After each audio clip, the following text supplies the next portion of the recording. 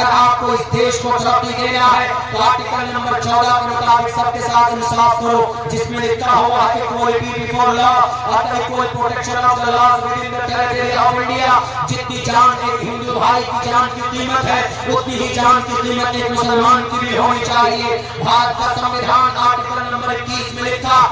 ہے کہ protection of our life, میری زندگی کی حفاظت کون کرے گا؟ اتر پردیش کی سی ایم صاحب کرسی پر آپ بیٹھے ہو، آپ کرو گے، آپ کی ذمہ داری ہے. اگر آپ کے کرسی پر بیٹھنے کے بعد آپ کے پولیس والے کسی بھی ہتھے کو مارتے ہیں تو آپ کو کرسی پر بیٹھنے کا کوئی ادھیکار نہیں ہوتا. پولیس کی جو سب سے بڑے عہدے پر ڈی جی پی بیٹھا ہوا ہے یا ڈی آئی جی بیٹھا ہوا ہے، اس کو بھی اپنی اس وردی کو پہننے کا کوئی مطلب نہیں ہوتا. S P, D S P, S T M وغیرہ اگر یہ معصوم انسان کو بچا نہیں سکتے ہیں تو یہ معصوم انسان کی جان بھی نہیں لے سکتے. یہ میں نہیں کہہ رہا ہوں، بھارت کا سمویدھان کہتا ہے. بابا صاحب بھیم راؤ امبیڈکر نے جس سمویدھان کو لکھ کر بھارت کے اندر امپلیمنٹ کیا گیا 26 جنوری 1950 1949 کے اندر امپلیمنٹ کیا گیا، پورے 1949 میں تیار ہوا اور پھر 26 جنوری یہ 1950 کے اندر پورے ہندوستان کے اندر لاگو کیا گیا ہے. اس سمویدھان میں لکھا ہے protection of our life and personal liberty, ہماری آزادی کی حفاظت تم کرو گے، ہماری جان کی حفاظت تم کرو گے. اگر ان چیزوں کو جاننا چاہتے ہو، اگر ان چیزوں کے مطابق عمل کرو گے تو انشاءاللہ ہمارا ملک ہندوستان ترقی کرے گا.